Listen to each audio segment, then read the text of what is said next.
Abençoá-lo. Irmãos, nós vamos hoje começar nós falamos da perspectiva do mundo com relação ao adultério, que é o 7º mandamento. Falamos a perspectiva do Antigo Testamento sobre o 7º mandamento. Falamos a perspectiva do Novo Testamento sobre o adultério. E agora nós vamos falar sobre, aliás, também na quarta-feira passada, nós trabalhamos também algumas realidades, alguns mitos, com relação ao adultério. E as pessoas justificando e racionalizando para a questão do adultério. Mas eu queria trabalhar com os irmãos, talvez nós vamos gastar umas 2 quartas-feiras, falarmos um pouco sobre a prevenção ao adultério e caminhar algumas realidades práticas e outras sugeridas por irmãos que trabalham de uma maneira mais direta com este ministério de restauração e prevenção disso. Mas são 7 princípios que eu quero caminhar com os irmãos. E no final nós vamos pegar eu quero fazer um resumo daquele livro que eu falei para os irmãos na quarta-feira passada, sobre as necessidades dela e as necessidades dele. Então, quando essas necessidades não são supridas, abre-se uma brecha muito provável para uma busca de satisfação fora do casamento. Mas antes, essa vai ser a última coisa, antes eu quero caminhar um pouquinho com os irmãos em outros temas que a gente vai trabalhar juntos. O primeiro deles para que a gente comece a prevenir isso, a gente precisa fazer um compromisso com os padrões de Deus. Primeira coisa. Às vezes as oportunidades surgem, às vezes nós inconsequentemente, tanto mulheres quanto homens, a gente não pensa nas consequências, por isso que é inconsequente. Mas às vezes em casa não está bem também, não é? Os temperamentos não batem, a vontade de não ficar junto também não bate. E aí a gente acaba criando um ambiente para ter um relacionamento extraconjugal.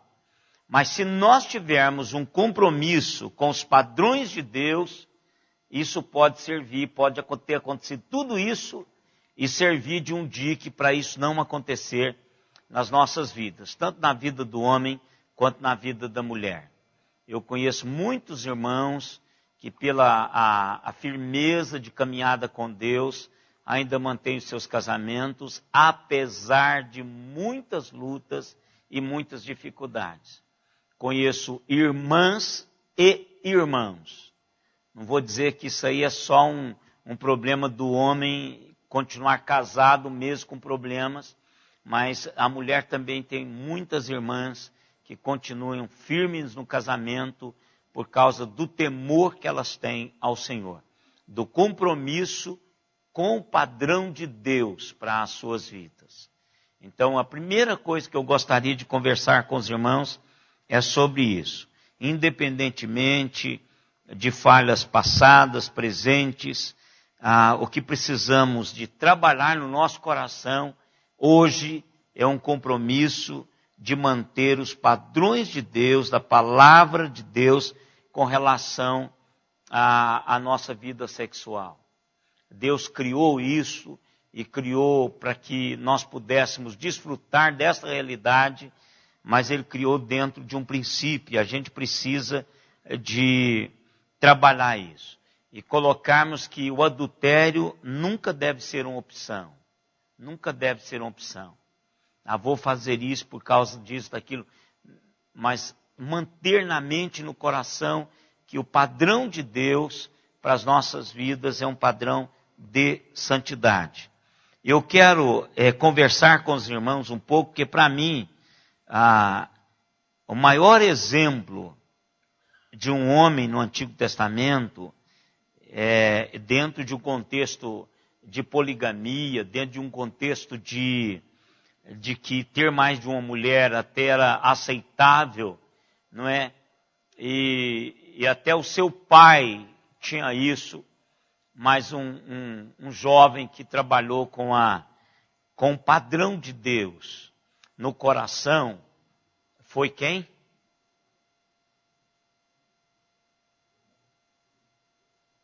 Foi quem? Seguiu o padrão de Deus mesmo para a vida dele. Não. Hein? Não, tá perto.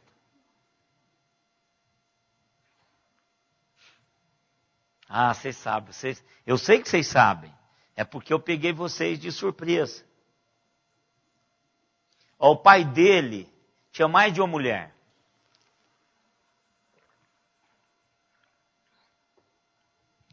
E às vezes isso justifica, não é? Aliás, pelo menos racionaliza. Ah, meu pai é assim, sou assim por causa da maldição genética que eu carrego, não é? Então, às vezes, nós racionalizamos em cima de uma realidade. Não, sou assim porque fui criado assim e assim vou morrer. Mas não é. Esse jovem, ele trabalhou o padrão de Deus de uma maneira tremenda. Deixa eu colocar aqui para os irmãos como é que eu acho que ele poderia ter racionalizado. Ele poderia dizer o seguinte: eu sou jovem, atraente, solteiro, estou num país estrangeiro, é aceitável na sociedade em que eu estou essa realidade, ela quer, eu desejo, pode me ajudar na minha carreira. Eu estou emocionalmente marcado, meus irmãos me odeiam, me venderam como escravo, a minha mãe morreu, quando eu ainda era bem jovem, tive uma vida terrível, privada de amor, eu mereço.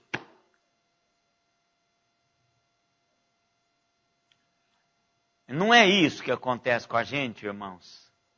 Às vezes a gente começa, eu mereço, né? Então, aquela mocréia, ou aquele zangão, né? Então não importa como é dito o nome. Mas às vezes a gente trabalha com essa racionalização, esquecendo. Ele poderia ter feito isso, ele não fez isso. Isso é uma abordagem colocando-me no lugar dele para fazer uma besteira justificável. E aí eu poderia colocar muitas outras coisas, não é? Que a gente poderia colocar como racionalização para ele fazer aquilo que Deus não queria. Mas eu quero ler com os irmãos para a gente caminhar junto com José em Gênesis 39. A todo o início, a todo aquele processo lá dele chegar no Egito, Potifar gostar dele, o comprar e levar para casa, e ele mostrar uma gestão de negócio de uma maneira muito especial. Ele tinha um dom especial, não é, de Deus para isso. Então, depois que tudo estava acontecendo, Potifar viu que ele era um menino de confiança, embora jovem, e que ele tinha algo especial do Deus dele, e que ele começou a evidenciar isso na casa de Potifar. Então Potifar deu a José toda a sua fortuna, a administração da sua casa, dos seus negócios, e de tal maneira que ele acabava não sabendo de nada. Só José era exatamente o mordomo de tudo quanto ele fazia. E aí vem no finalzinho do verso 6, do capítulo 39, vem aquela marca assim: ele era bonito, de porte e de aparência. Ou seja, ele não era baixinho, ele era alto, né? Musculoso, forte, né? Então ele era, o texto diz que ele atraía, não é? Só pela fisionomia dele ele atraía as mulheres. Então, o contexto dele é esse, é um menino que cresceu logo, que tem a liberdade de ficar na casa dele. Olha, aqui é um ambiente propício para isso. A pessoa tem acesso, tem liberdade, há confiabilidade. Então, normalmente, esse é um ambiente em que começa a gerar o que não pode gerar, né? Quer dizer que a pessoa tem acesso à casa, tem acesso à intimidade, tem acesso a tudo quanto a família tem, e aí alguém da família começa a construir uma realidade pecaminosa. E aí o verso 7 diz, aconteceu, olha, depois dessas coisas, aonde eu coloquei aqui, foi onde eu coloquei que ele quer, ela quer, ele deseja e pode ajudá-lo na carreira dele. Então, quantas vezes, quantos executivos, quantas secretárias, quantos e quantas racionalizam assim. Quer dizer, eu já estou bem, eu posso ficar melhor se eu sair com ele, né? Com o dono da empresa, o velhão aí, ou sair com ela, a dona da empresa. Então você começa a racionalizar. Depois de tudo isso, depois de tudo estabelecido, então a mulher do seu senhor pôs os olhos em José e lhe disse, olha, veja, ela o assediou. Agora, aqui está, que nós vamos trabalhar depois, um dos tópicos é que ela pôs os olhos em José. Ela começou a a criar um processo, a gestar um processo, e depois que ela percebeu que ela tinha chance, ela o assediou de fato. Ela deu-lhe uma cantada, né? Literalmente. E aqui em casa, com liberdade, sabendo a agenda do marido, e logo para mim era um homem de negócio. Então, verso 8. Ele, porém, recusou e disse à mulher do seu senhor, tem-me por mordomo o meu senhor, e não sabe do que há em casa, pois tudo que tem me passou ele às mãos. Ele não é maior do que eu nesta casa, e nenhuma coisa me vedou, senão a ti, porque és sua mulher, pois cometeria eu tamanha maldade e pecaria eu contra Deus. Olha aqui. Então aqui está. Primeiro, o caráter dele, né? É um menino novo, mas um menino que sabe. E eu creio que numa conversa lá dos dois, Potifar e ele, a mulher deve ter sido mencionada. Porque ele fala, né? Ele fala, olha, ele não me vetou nada. Talvez lá no momento, lá naquele de definir as obrigações, ele diz, na minha mulher você não toca, quem manda sou eu. Então lá é propriedade minha, a única propriedade minha, porque era assim que era na época, a única propriedade minha que você não vai pôr o telho, né, pôr a mão, é a minha esposa. E ele fala isso para ele, né? Então ele tem um limite de ação dentro de casa, isso é correto, não é? Isso é correto, porque a questão aqui, irmãos, é de um convívio, de liberdade. Por exemplo, se ela quisesse comprar alguma coisa, ele era o mordomo. Se ela precisava de alguma coisa, né? Ô José, por favor. E vai cativando essa questão de pôr os olhos. Não é de um dia para o outro. José chegou, ela se encantou e chamou ele para a cama. Não foi assim. Mulher é muito esperta para não fazer isso da primeira olhada. Então ela, como mais velha do que ele, com certeza era, não é? E provavelmente já com algum problema nessa área, e Potifar sabia disso, Por isso que ele poderia ter matado ele, não fez. Então os intérpretes dão a entender que ele não fez porque ele sabia da índole da esposa. E que ele conhecia José, e da maneira como José trabalhava as finanças dele, ele descartou a possibilidade de José ter aquela ousadia, até por causa de uma conversa antes, que José está dizendo aqui, que a única coisa que o senhor dele o impediu, não quer que ele mexa, é com a mulher. Então, ela deve ter tido todo um trabalho, aqueles jantares que queria que José estivesse presente, toda uma artimanha, toda uma maneira de traí-lo. Mas o que acontece? José agora busca, irmãos, por isso que eu quero enfatizar isso aqui. José busca o seu compromisso com o padrão de Deus. Pensa, ele pode até olhar, você é linda, eu até gostaria de fazer isso com você. Agora tem um problema. Eu tenho um Deus que diz para não fazer isso. Não, então, mas vamos continuar aqui. Exatamente. Mas o que eu acho fantástico, que no primeiro avanço dela, ele estabelece o porquê. Ele não a desmerece, ele não fala nada, ele a coloca no lugar dela, e se coloca no lugar dele, e coloca-se quem é que está se interpondo para que aquilo não seja consumado. Não é? Ele fala do esposo, fala dela como esposa, mas ele fala do Deus dele. Fala, olha, eu não poderia fazer isso. E eu gosto da construção do hebraico aqui, porque ele chama tamanha maldade e pecaria contra Deus. Ou seja, como eu cometeria tamanha maldade? Ou seja, o camarada me recebe, eu chego como escravo, tenho um lugar de acesso, tenho liberdade, tenho o que comer, tenho o que dormir, tenho tudo na mão para administrar. Como é que eu cometeria uma loucura dessa? Sei dizer. Isso, mas a expressão lá no hebraico é isso, é perversidade.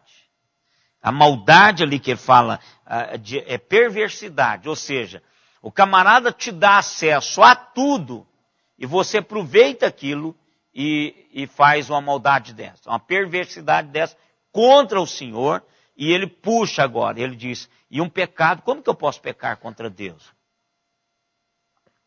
Olha que coisa tremenda. É um adultério dela. É um adultério dela. Então, ele não se envolve, ele não quer. E o que eu acho interessante, irmãos, é que esse menino, ele cresce dentro de um contexto em que o próprio pai tinha mais de uma mulher. Mas ele cresce com um compromisso com Deus de tal maneira que ele entende. E ele não sabia nada ali para frente, como a maioria dos nossos jovens não sabe. Então precisa ter esse padrão. Porque a gente não sabe o que Deus vai fazer conosco amanhã. Então, às vezes, depende disto para Deus usar lá na frente. Então, ele faz isso. Aí vamos o 9, não é isso? Não, 10. Falando ela a José todos os dias, e não lhe dando ele ouvidos para se deitar com ela e estar com ela. Então, veja que a partir daquele momento que ele define, ele passa a ignorá-la. Mas ela fica um inferno na vida desse jovem, não é? Então aí, se a gente quiser depois passar lá para Provérbios, para lermos algumas coisas sobre Provérbios, e Provérbios marca de fato essa mulher que vai atrás do sexo, ela fica enlouquecida. Então aqui ela todos os dias, imagina, irmãos, esse menino todo o tempo. Agora, se vocês prestarem atenção, ele está viajando, o marido. O marido não está em casa. E agora o verso 11 me dá a entender que ele deixou de ir na casa. O 11.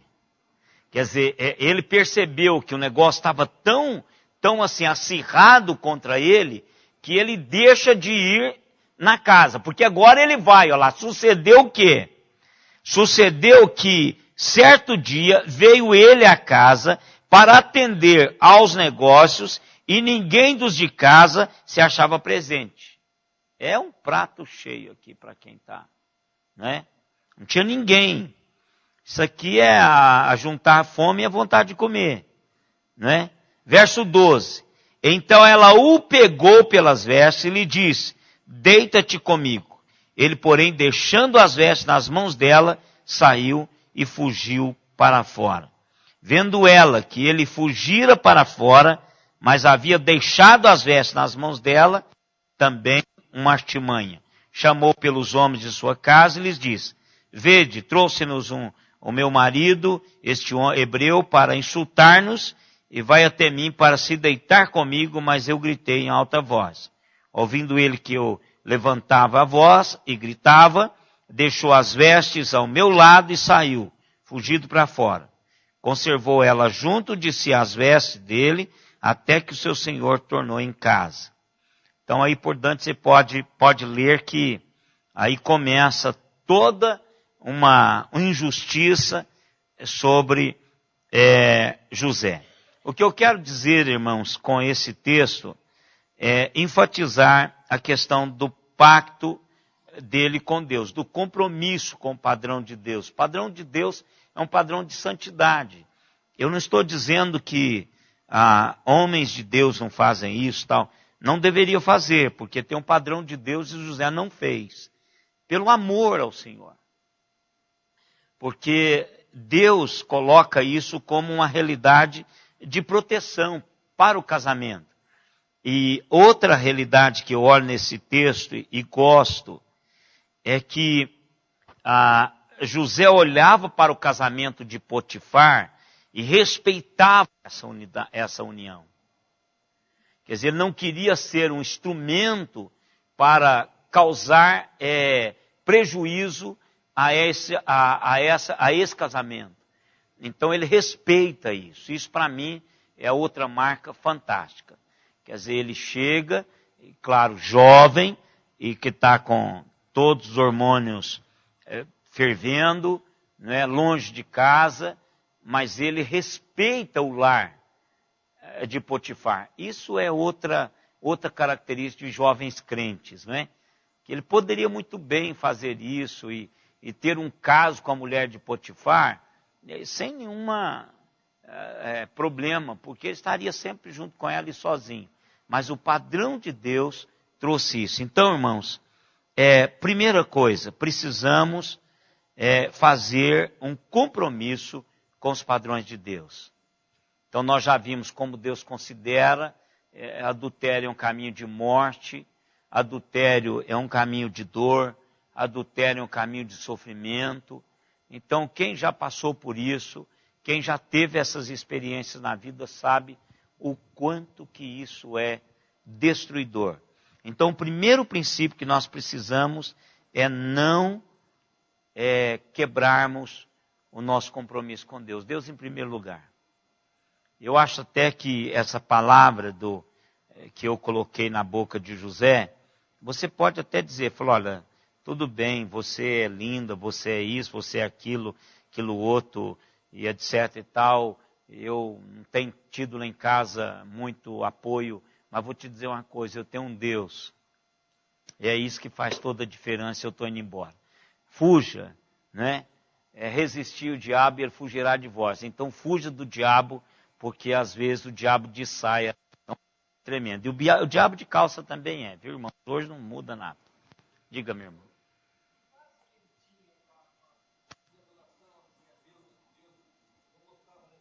O pai dele. O pai dele era muito crente, apesar de tudo, né? Então, Jacó era um dos homens que mais teve experiência com Deus. Jacó veio de uma maneira muito especial. E eu tenho a impressão, como ele era o caçula, e ele a mãe dele morreu muito cedo, né? Ele e Benjamim, os dois tiveram um tratamento muito especial, porque o pai já era idoso e os filhos cuidavam da lida da casa, e ele foi muito treinado, e eu creio que treinado com as experiências do pai, né? Uma das coisas fortes na cultura judaica é a transmissão oral das experiências espirituais. Isso é uma das coisas que segurou muito aquilo que Deus ensinou, essa história de Deus.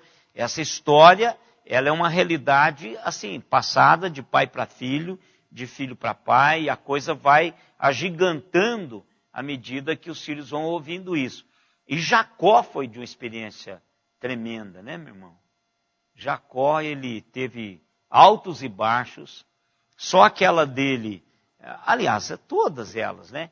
Mas a do Val de Jaboque, então, aquilo ali para mim foi uma das experiências mais marcantes. Toda vez que ele andava, ele sabia disso, porque ele manquejava, né? Da perna em que o anjo tocou na coxa.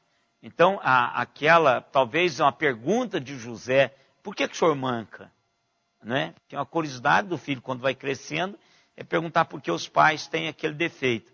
Então o pai sentou ali, meu irmão, e deve ter dado para ele, porque ele é totalmente diferente. E os sonhos dele, também com relação, se a gente olhar logo no início, tem um toque especial de Deus na vida desse menino. Então ele vai crescendo e Deus vai dando a ele essa proteção. Agora, eu sempre digo assim, quando Deus cuida da gente, mesmo na nossa irresponsabilidade, Ele nos protege.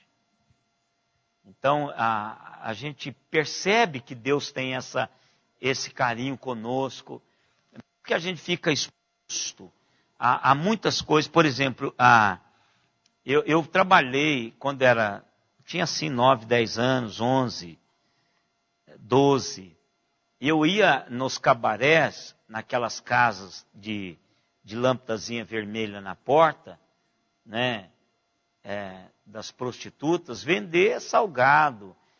A minha mãe fazia umas linguiças bem curadas, bem temperadas. E eu ia vender essas linguiças lá no cabaré, porque para mim era um ponto, eles compravam muito. Então, desde criança, então eu fui exposto a essa prostituição bem jovem. Então, em momento nenhum Deus permitiu que eu me envolvesse com aquilo. Momento nenhum. Muito pelo contrário, eu tinha uma aversão àquele negócio. E já era crente também e tal. Mas era um negócio assim, Deus, Deus, Ele protege você dessas coisas. Então parece que Ele põe uma aversão. E o senhor não se interessa. Muitos meus colegas interessavam tal. E elas me conheciam, me cumprimentavam na rua.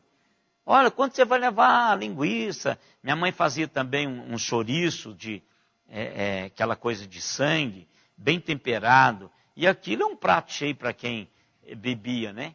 Pão de queijo. Como eu vendia pão de queijo e linguiça nesses cabaré, por exemplo. Ela cozinhava, punha lá a linguiça, punha os pedacinhos dentro do pão de queijo. Eu fazia a festa. Vendia, chegava com a vasilha cheia e voltava sem nada. Então, eu acredito assim, que Deus, Ele tem uma proteção, Ele protege-nos de uma maneira muito especial, mesmo quando somos meio irresponsáveis. Porque meus pais jamais deveriam me deixar ir lá. Eles não tinham, mas eu também não dizia para onde eu iria. Eu sempre chegava e vendia uma pobreza tremenda, e toda vez que eu trazia o dinheiro para casa, com tudo vendido, a minha mãe nem questionava onde eu vendia, nunca questionou, mas ela tinha um amigo, uma pessoa aqui em casa, que dizia que eu ia lá para vender as coisas. Mas ainda assim ela não falava nada. Mas graças a Deus nunca fui contaminado por aquele ambiente e nem tive nenhum problema com relação àquilo. Então a minha visão é que Deus cuida de fato. A gente precisa ter um coração, né, leve, sem muita coisa. Então, primeira realidade, irmãos, é o compromisso com os padrões de Deus. Primeira coisa, compromisso com os padrões de Deus.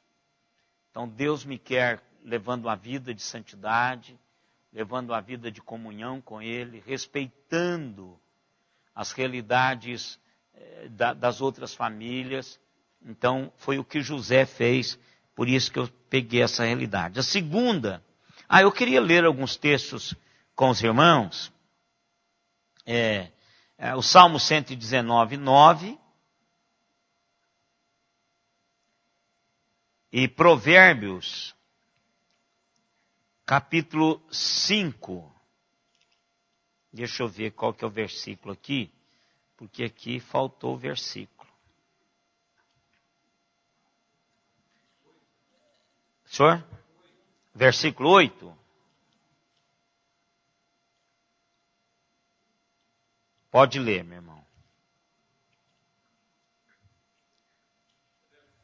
Pode ler.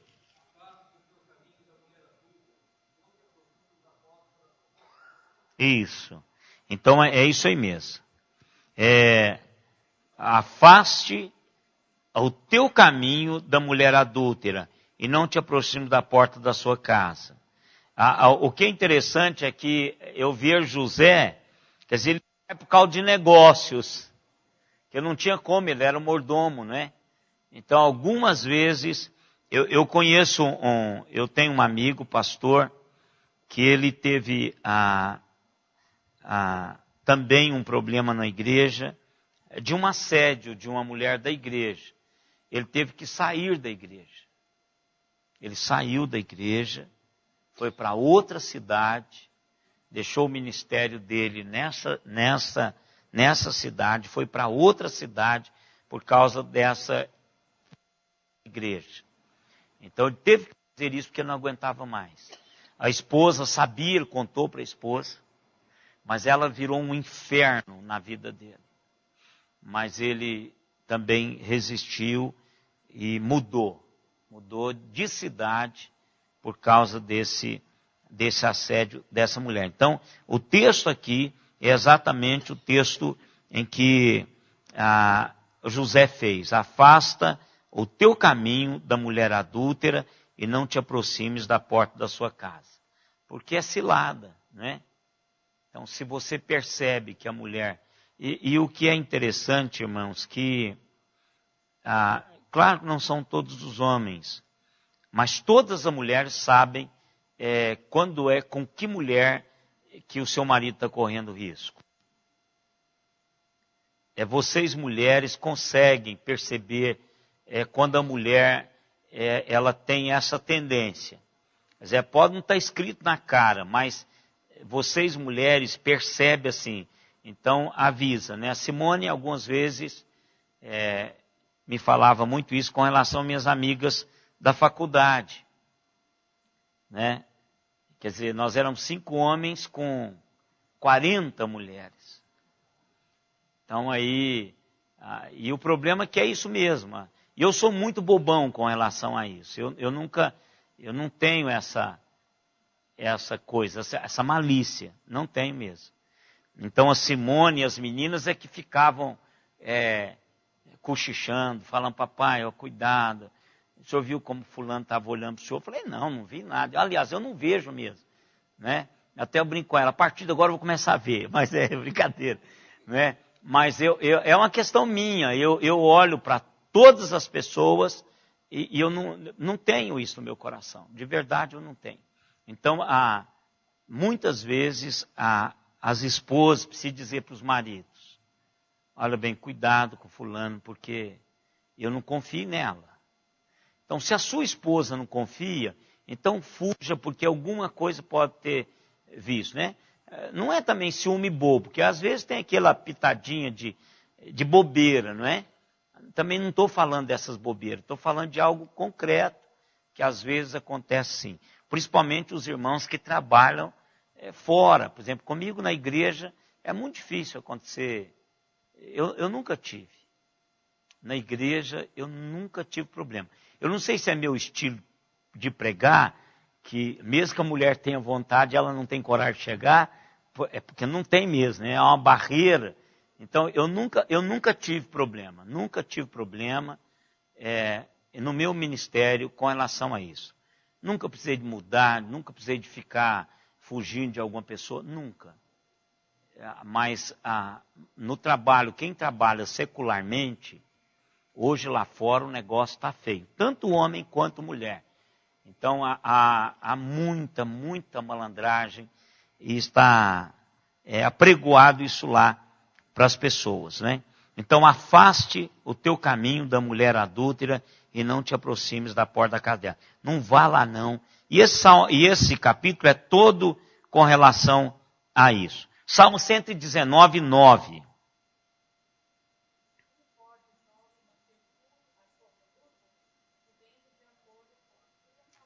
Então é isso aí mesmo.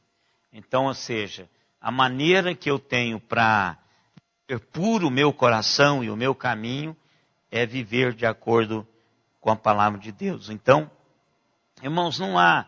Eu vou daqui falar mais algumas coisas nesses 7 princípios, mas os irmãos vão ver que o que vai defender a gente mesmo e proteger-nos é exatamente o nosso relacionamento com Deus. Não tem outro. Não, eu posso amar muito a Simone, eu posso até considerar o meu posicionamento como pastor, mas se não tiver a realidade de Deus, tudo isso, no momento de bobeira, a gente pode perder a perspectiva disso. Então, a primeira coisa, eu amo o Senhor me ama, e eu não vou fazer tamanho pecado. Tamanho pecado. Então, a gente precisa trabalhar isso no coração. A segunda realidade que eu gostaria de trabalhar com os irmãos é o seguinte: amplie as consequências. Porque às vezes a gente, como nós estamos num ambiente cultural de que a metade da população, a gente tem muitas pessoas exercendo cargos importantes que tiveram problemas de adultério, então a gente acaba não ampliando as coisas. Não, mas tal, igual o livro que eu falei domingo passado, né? Aliás, quarta-feira passada, um livro que vai treinar como você vai administrar o adultério. Então, mas o problema é que as pessoas não falam da dor que o adultério promove. A vergonha nunca vai embora. O sentimento de perda para todos é enorme, o tempo todo. Então amplie muito as consequências. Um dia desse, eu já falei para os irmãos, eu peguei todos os salmos, fiz isso no mês. Eu peguei todos os salmos, e salmos penitenciais, e marquei o que Davi perdeu. Faça isso você também. Pega os salmos penitenciais, são salmos que Davi escreveu após o adultério. E aí ele fala do que ele perdeu. A saúde, a alegria da salvação. Pode pegar, olha, ele tem uma lista enorme que ele coloca como perda. Então isso é você ampliar as consequências. Amplie as consequências. Não deixa ficar, não diminua as consequências. Amplie, coloque o máximo que você puder de terror em cima das consequências. Conversa com pessoas que foram marcadas por isso. Irmãos, no pastorado, a gente tem sempre assim, é um dos momentos mais difíceis, irmãos, do pastorado, é aconselhar pessoas em adultério. Para mim, um dos momentos mais difíceis, não tem palavras. Você não tem. É aquela assim, foi feito, e agora, meu amigo, vou tentar segurar esse negócio. Mas a dor é tanta, irmãos, mas tanta, que arrepia o coração. Conversa com pessoas que a vida foi arruinada, se você tem uma inclinação para isso, se você tem, cogita isso, porque às vezes cogita, não é? Ou se aparecesse, eu teria coragem, né? Então, mas converse com as pessoas que sofreram, aí amplie essas consequências. Não é fácil, irmãos. Há uma dor, há um choro, há uma vergonha tremenda. E quando o casal tem uma estrutura boa, que há perdão tanto de um quanto de outro, aí sim você consegue ainda colher alguns frutos de bênçãos. Mas quando não há, a dor e a vergonha, ela é contínua. Provérbios 6, dá uma puladinha aí de capítulo. O verso 26 ao verso 29 fala também. Veja como Provérbios é o caminho do bom proceder, não é? Por uma prostituta, o mais que se paga é um pedaço de pão. Ou seja, veja como era no contexto de Salomão a questão da prostituição. Mas a adúltera anda à caça de vida preciosa. Ou seja, quanto custa uma mulher de programa?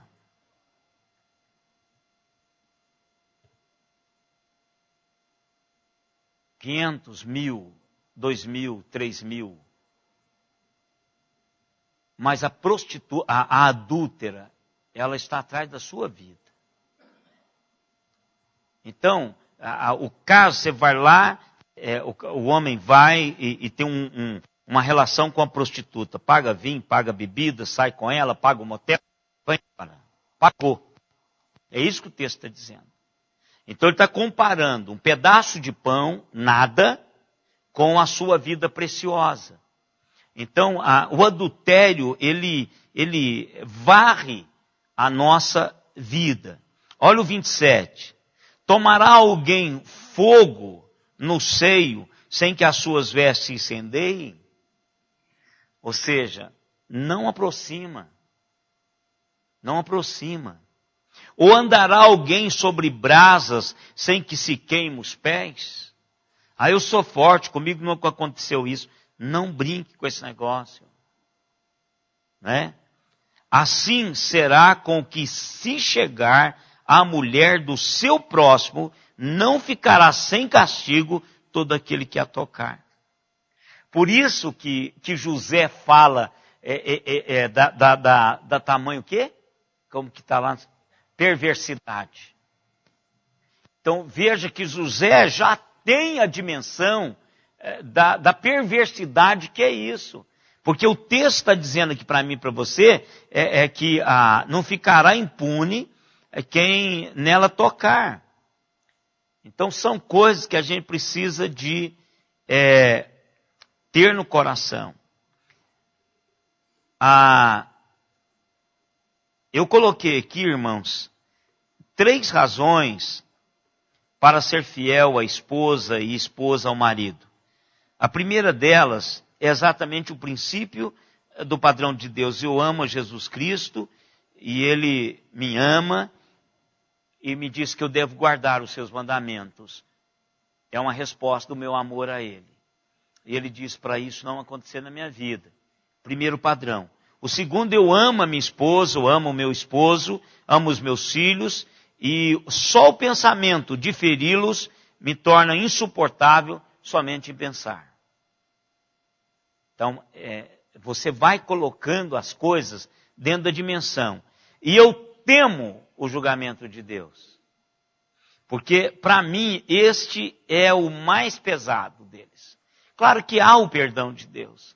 Se você corre para o Senhor. Mas como eu já disse para os irmãos aqui, que tinha um camarada lá na igreja que eu pastoreei, que ele morreu em cima de uma prostituta. Então, e agora?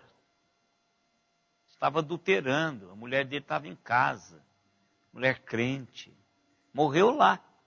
Então, Hebreus 13, 4, é pesada. Ele diz assim: aos adúlteros e fornicadores Deus os julgará. Então a gente precisa de ampliar isso, a gente precisa de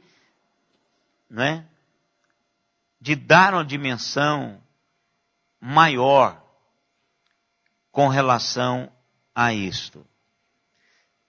Irmãos, isso é tão violento hoje, que nós temos uma indústria da pornografia, tanto da pornografia visual, de televisão, de revista, filmes de pornochanchadas, que está varrendo as nossas casas hoje. Eu ganhei nós temos o Fernandão. Eu tive um irmão que ele chegava para mim e dizia o seguinte: desses homens, eu acho que eu deixei em casa. Eu tirei para ler e achei que tinha colocado na Bíblia mas eu deixei em casa. Esse irmão chegava para mim e perguntava assim: Ezequiel, como está a sua vida com Deus? Vai bem, meu irmão. Muito bem. Graças a Deus está bem. Quanto tempo você medita na palavra de Deus por dia, Ezequiel? E seu tempo de oração, como está? Depois dessa resposta, dizia: e com a Simone? Eu estou dizendo na cama. Como é que vocês estão na cama com a Simone? Que você está com a Simone. Não, vai bem, pastor, tudo bem. Então, Ezequiel, qual dessas duas perguntas você está me mentindo? Qual das duas você está me mentindo? Aliás, você está ocultando alguma coisa e não está me contando. Aí ele me passava e orava: Senhor, muito obrigado pela vida de Ezequiel. Muito obrigado pela liberdade que eu tenho de conversar com ele. Abençoe o Senhor para que na próxima vez que nós nos encontrar, ele seja mais verdadeiro. Ele estava deduzindo que eu não estava dizendo toda a verdade. E ele fez isso comigo inúmeras vezes, até ele morrer, que eu não encontrei mais com ele. Inúmeras vezes. Ele nunca chegou para mim, me deu vem cá, me dá um abraço para ele. Depois ele fazia isso. Aí, domingo, o Fernandão me entregou um cartãozinho que tem perguntas. E quem recebe, por exemplo, se eu pego esse cartão e dou para o irmão Valdir está com a liberdade de fazer qualquer pergunta daquele cartão a mim, e eu tenho a mesma liberdade de fazer pergunta a ele. E uma das perguntas é assim: quantas vezes essa semana você viu pornografia? Imagine isso, um pastor perguntando a um presbítero, ou o presbítero perguntando a um pastor. Isso não é panfleto, irmãos, isso é dado para pessoas de intimidade. De intimidade. Então, por quê? Porque hoje, um dos maiores abismos que está se abrindo entre os casais é pornografia. Irmãos, nós adultos, a gente tem como. Agora imagine esses meninos aqui que estão expertos em computadores, o que eles vão mexer aparece lá. Tem uma página de uma empresa que ela só põe isso. Se eu tivesse como mudar o meu e-mail, ele não tivesse tão esparramado como está, eu iria tirar dessa parte por causa dessa parte. Essa parte só coloca besteira. Então imagine esses meninos que estão começando agora, a cabeça deles está cheia desse negócio.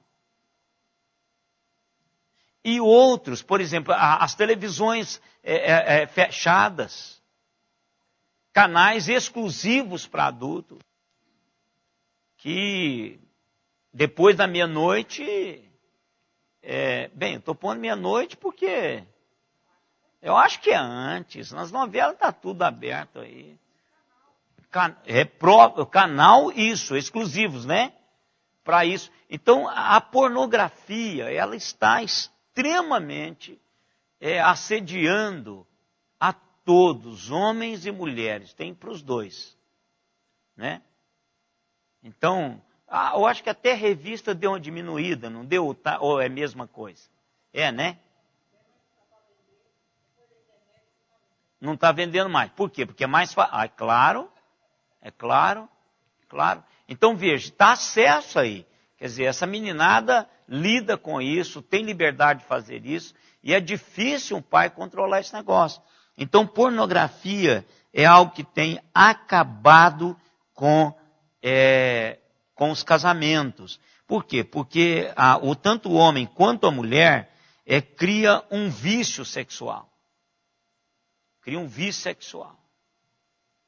Então a gente precisa tomar muito cuidado com isto.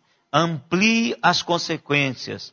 Não fique só olhando e vendo essas coisas. Eu fico pensando, irmãos, nossos programas. Quando foi o programa de droga, do ensino da educação sobre drogas no nosso país, começaram a distribuir seringa, né? Quando foi a sobre sexo, começaram a distribuir camisinha. Ou seja, já que eles vão ter relação sexual, então que tem uma relação sexual segura. Nós não ensinamos o padrão de Deus.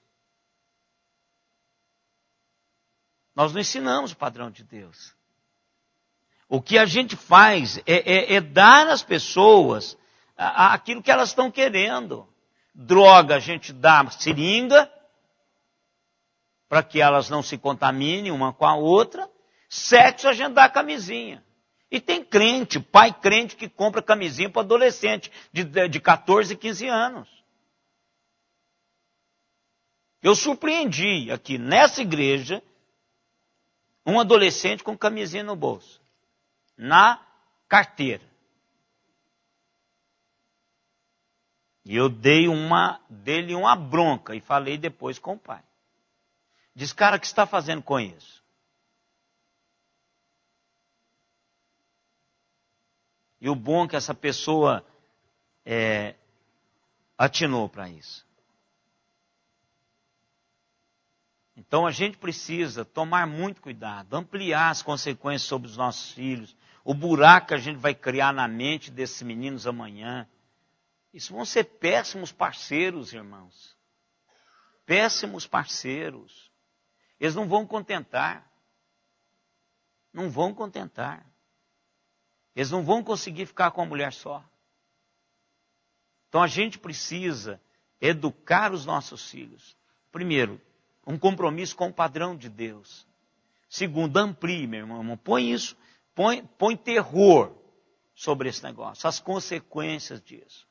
A gente precisa falar para os nossos filhos, falar para os filhos dos outros, porque às vezes os seus filhos ouvem mais eu do que vocês mesmos. Então tem que chegar para eles e falar, meu irmão, cuidado com esse negócio, juízo com isso. Eu falo com os nossos jovens sobre isso. Porque nós temos uma cultura que está menosprezando as consequências disso. Filhos abandonados, filhos quebrados por causa disso. Então vamos, irmãos, não é tudo, 65% dos adultérios acabam em divórcio. Então a gente precisa tomar muito cuidado com relação a isso. Quarta-feira a gente continua. O mais demorado são esses aqui, irmãos, e o último é mais demorado também, que vai falar das necessidades das mulheres e das necessidades dos homens. Mas o resto agora é mais rápido. Nós temos um em Londres, aliás, nós temos 3 em Londres. Lu, você não está sozinha em Londres. Temos 2 em Araraquara, 2 em Campinas, um em Serra, Espírito Santo, um em Uberaba, um em Recife, um em Curitiba e um em Franca. Que Deus abençoe ricamente a todos vocês. E é um prazer podermos falar deste tema tão importante e tão devastador na vida da igreja. Eu tinha um professor, Ayrton Pessoa, professor de grego. Ele dizia assim: cuidado com as 3 barras. 3 barras. Barra de ouro, barra de saia e o São João da Barra. É um cunhaque, né? Eu nem sei se tem isso hoje mais. Eu acho que não. Tem? Tem, meu irmão. São João da Barra. Então, então cuidado com barra de saia, a barra de ouro e o São João da Barra, que são as 3 barras que destroem pastores. Hein? É São Joaquim da Barra? Então, não é São João, não? São Joaquim? É São João? Eu não sei. É aquele cunhaque. É um cunhaque que era famoso na época, né? Há 30 e tantos anos atrás era famoso esse negócio. Cruxe também era famosa há 30 e tantos anos atrás, né? Mas vamos colocar em pé, irmãos, vamos orar. E que Deus nos ajude, nos abençoe, nos proteja. Que nos dê sempre esse compromisso que José teve. Que os nossos jovens casem com pureza no coração, com propósito de Deus no coração. Pai amado, nós queremos agradecer o Senhor pela Tua palavra. Palavra que às vezes nos incomoda, mas a palavra que nos cura, que nos preserva. E nós queremos louvar, porque o Teu Espírito Santo fala conosco. Ajude-nos, Senhor, em nome de Jesus. Livra-nos, Senhor, das ciladas. Ajuda-nos, ó Deus, a pensar com consequência, a cogitarmos com temor e tremor aquilo que nós fazemos na Tua presença. Abençoe, ó Deus, cada família aqui presente, cada marido, cada mulher, cada jovem, Senhor, para que o Teu Espírito Santo produza no coração de cada um, Senhor, o desejo de representá-lo bem na vida. Esteja conosco, ó Deus, no restante dessa noite. Abençoe-nos no restante da semana. Ajude-nos, ó Deus, nos nossos compromissos. Proteja, Senhor, a nossa casa de qualquer ação maligna. O Senhor esteja, ó Deus, dando a cada um da nossa família a proteção e o cuidado paternal do Senhor.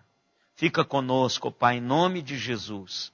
E agora, irmãos, que a graça do Senhor Jesus Cristo, o amor de Deus, o nosso eterno Pai, a comunhão, as consolações e o poder do Espírito Santo estejam em nós e sobre nós até aquele dia quando com Ele nós nos encontraremos.